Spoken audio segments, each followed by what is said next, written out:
Good morning, guys. So today is Tuesday and over the weekend was Christmas, and you guys, I had such a good Christmas this year. I unfortunately didn't vlog whatsoever just because I wanted to focus on spending time with my family and my friends, and I absolutely love Christmas, so I wanted to cherish those memories in my head and in my heart, and it was amazing. I'm not gonna lie, I don't like coming back to Chicago. Most of you guys know this. I love LA with all my heart, but it also made me realize that I have such an amazing family to come back to, and that makes me so blessed. I hope that you guys had a great holiday as well if you celebrate, and today I kind of wanted to go over my goals for 2017. I can't believe I'm even saying that because it just feels like it was 2016, the beginning of 2016, yesterday. 2016 was probably the most life-changing year of my entire life.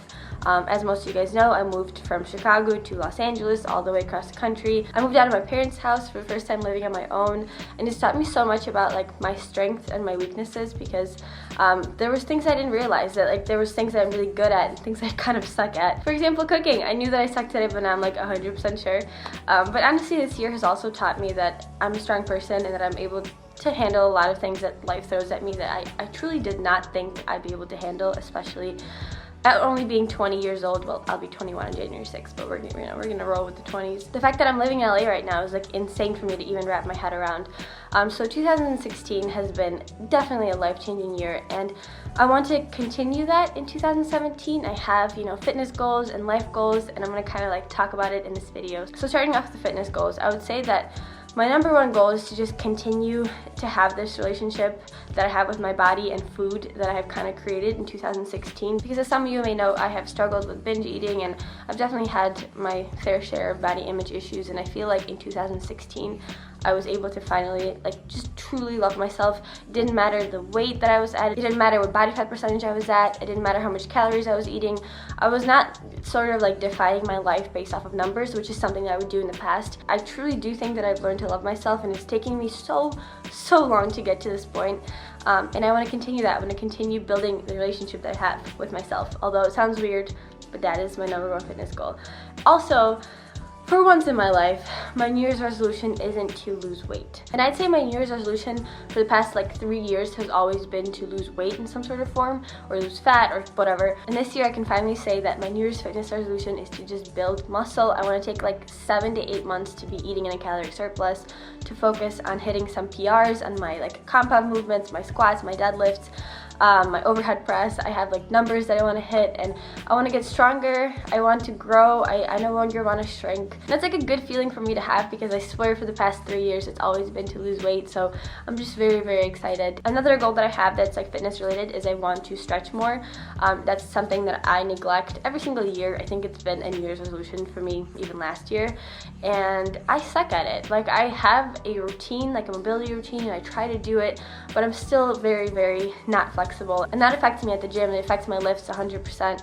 My hips are very tight. I always have upper back and lower back issues, so I want to focus on that. I really want to start seeing a chiropractor or maybe a physical therapist to help me out with that, but haven't really figured it out, because chiropractors are really expensive, especially if they don't take insurance. It can be a lot of money, and not something I can afford at the moment. But mobility work and stretching, things that I can do at home, I really want to focus on that. And something else I kind of wanted to talk about in this video is New Year's resolutioners. I know that some people who have been working out for years of their life get really pissed off at New Year's resolutioners whose goal is to lose weight or to get fit or whatever it is, and I think that is just so wrong. I've already seen Facebook posts and tweets about New Year's resolutioners on January 1st crowding the gym. It grinds my gears, because I'll never understand that type of mentality, because you all started out somewhere, right? I know I started out somewhere. I think in 2013, I decided that I was going to get fit. January 1st, I got a gym membership, and I think that lasted about 2 weeks because I was so intimidated by everyone at the gym. I remember people were staring at me. I remember people were pissed off because the gym was more crowded. And if you are one of those people that gets annoyed with New Year's resolutioners coming to the gym,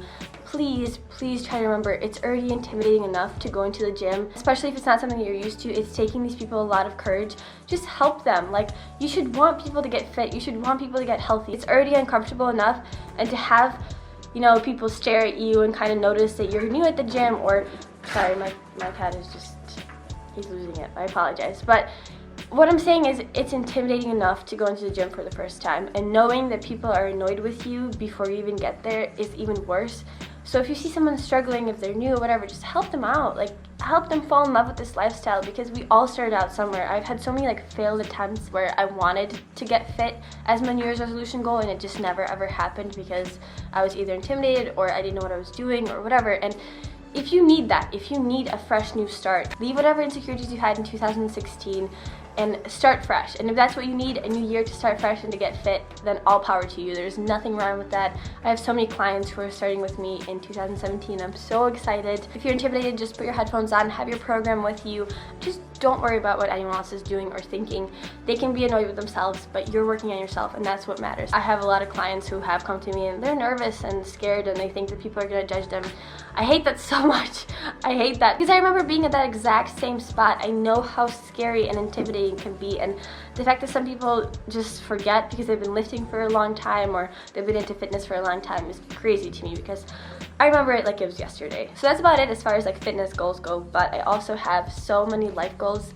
My number one goal is for 2017 is I want to be able to travel more. I have like literally a huge bucket list of places that I want to go to, and hopefully in 2017 I can check those off of my list. Like, I really want to go to Hawaii. It's been like a dream of mine since I was little. I want to go to Paris in France, and I want to go to Bali, and I want to go to Indonesia. I have a lot of like tropical places that I want to go to. Then I also have like, you know, historic places like Rome and Paris and things like that. So I'm very excited. Hopefully I can get at least some of those checked off of my bucket list. Another life goal that I have is school. And I know that I have not talked about school for like quite some time on my YouTube channel, and so many people have been asking me, are you still in school, are you studying in LA, etc, etc. And let me just explain. Yes, I am still going to school. I'm getting a bachelor's in public relations, and the reason I have not talked a lot about school on my channel is because if you guys remember, when I first got into my transfer school in Los Angeles, I mentioned the school name, and I'm still very new to how much information it's okay to like put out on the internet. I know it was completely my fault, but I did end up mentioning the school that I was going to, like the exact name and everything, and I had a lot of people reach out to me, very sweet, kind people, which was great. They wanted to help me out, like around campus, etc, etc. But I also had a bit of a privacy issue, and I don't really want to like take up a lot of this video or talk about it. Really, I don't even want to bring attention to it whatsoever, but I do owe you guys an answer as to why I haven't really talked about school. It, you know, just it happens, and it wasn't anything serious. You guys don't have to worry, but it was just a bit of like a privacy issue that made me a little bit uncomfortable, and so I just decided that I didn't want to talk about school anymore on my channel. And also, you guys have to remember that I put out 2 to 3 15 to 20 minute videos a week, and there's a lot in my life that goes on that I just choose not to put on the internet. I did last semester take all my classes online, and then this upcoming semester I have 2 online classes that are starting like right as the semester starts, and then I have 2 classes that I have to actually go to school for, but they don't start till later on in the semester. Another goal that I have is to be able to reach more people with my YouTube channel and my Instagram account. Seriously, YouTube and Instagram has been such a blessing in my life. I've been able to meet some of my best friends and just the most supportive community that I could even imagine here. It's always crazy for me to think about that I have people all over the world, like from different parts of the world, that I have never met before, but they are rooting for me to succeed. Like, that's incredible. It's amazing. The power of the internet is crazy. So I just want to be able to reach more people. I want to be able to help more people. So that's like one of my goals. I would love to grow my channel and my Instagram account. Another goal that I have is to read more books, specifically self-development books, because I find them like super interesting. How to grow mentally, financially, intellectually. I don't know, I just like the law of attraction and things like that, how to really get yourself to a point where you want to be in your life, how to become successful. I find those books really easy to read and super interesting, but I haven't really had a chance to read many, so that's like one of my goals. I really want to read. Maybe I want to say like a book a week would be fantastic, but let's aim for like a book a month. That'd be great. Another life goal that I have is to start blogging, and when I launched my website, I mentioned that I was going to start blogging on there, and it's honestly been such a fail. I have not made a single blog, mainly because when I start writing, I like can't really stop, so they become super long, and then I read them through and I'm like, it's either too much information, like I just spill my heart out, or it's just too long and like people will get bored or something. Because writing for me is very therapeutic, and I tend to like go from one point to another point to another point and just kind of like throw everything on paper, or usually it's on my laptop, but I want to be able to like find some sort of structure and have points I want to talk about. So I'm thinking maybe like a blog post a month at least. I'm also a really like type A, I would say, person. Like I like to write things down, I like to have lists.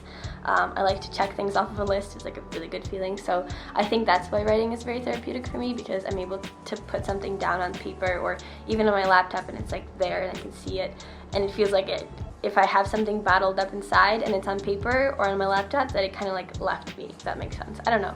It might not. Anyway, I think that's about it as far as, oh, I have one more goal, and it's probably like the most important goal. I really want to become a better person in 2017. I want to be a better daughter, a better student, a better friend. Truthfully, with everything that happened in 2016, I think that should be a goal for everyone, to just be a better person, kinder to strangers, kinder to your family members, kinder to your friends, even kinder to yourself. And for me personally, it's to be able to listen more, to be able to give back more, to become a calmer person, to have like a little bit more patience with people in my life. And yeah, that's about it. I'd say that's all of my goals for 2017. I'd absolutely love to know what your resolutions are or goals for 2017. If you guys have any books that you want to recommend me, like self-development books or blogs or anything like that, absolutely just comment them down below. And you know, let's start this year off strong together. I truly think that everyone can achieve anything that they put their mind to. You just have to believe it and you have to want it really bad. So I hope 2017 treats you guys really well, and I just cannot wait to see what it has in store for everyone. So I hope you guys enjoyed this video. If you did, please give it a thumbs up, subscribe if you haven't done so already, and I will see you all in the next one.